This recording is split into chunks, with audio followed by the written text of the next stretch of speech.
Chennai Apollo மருத்துவமனையில் முதல்வர் ஜெயலலிதா நலமுடன் உள்ளதாக திருமாவளவன் தெரிவித்தார்.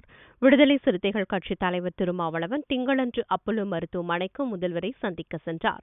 பின்னர் செய்தியாளர்களிடம் பேசிய திருமாவளவன் அப்பல்லோ மருத்துவமனையில் எவ்வித கெடுபிடியும் இல்லை என்றும் முதல்வர் சிகிச்சை பெறும் 2வது தளத்தில் பொதுமக்கள் நடமாடுவதில் எவ்வித சிக்கலும் இல்லை என்றும் கூறினார்.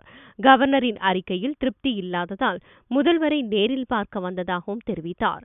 மேலும் முதல்வரை சந்திக்கவில்லை என்றும் அவர் குணமடைந்து வருவதாகவும் விரைவில் நலமுடன் வீடு திரும்ப இருப்பதாக அதிமுக மூத்த தலைவர்கள் தன்னிடம் தெரிவித்ததாகவும் கூறினார். திமுக தலைவர் கருணாநிதி மருத்துவமனையில் இருந்தபோது பார்க்க சென்றது போல் முதல்வரையும் பார்க்க வந்ததாகவும் இதில் உள்நோக்கம் எதுவும் இல்லை என்றும் கூறினார்.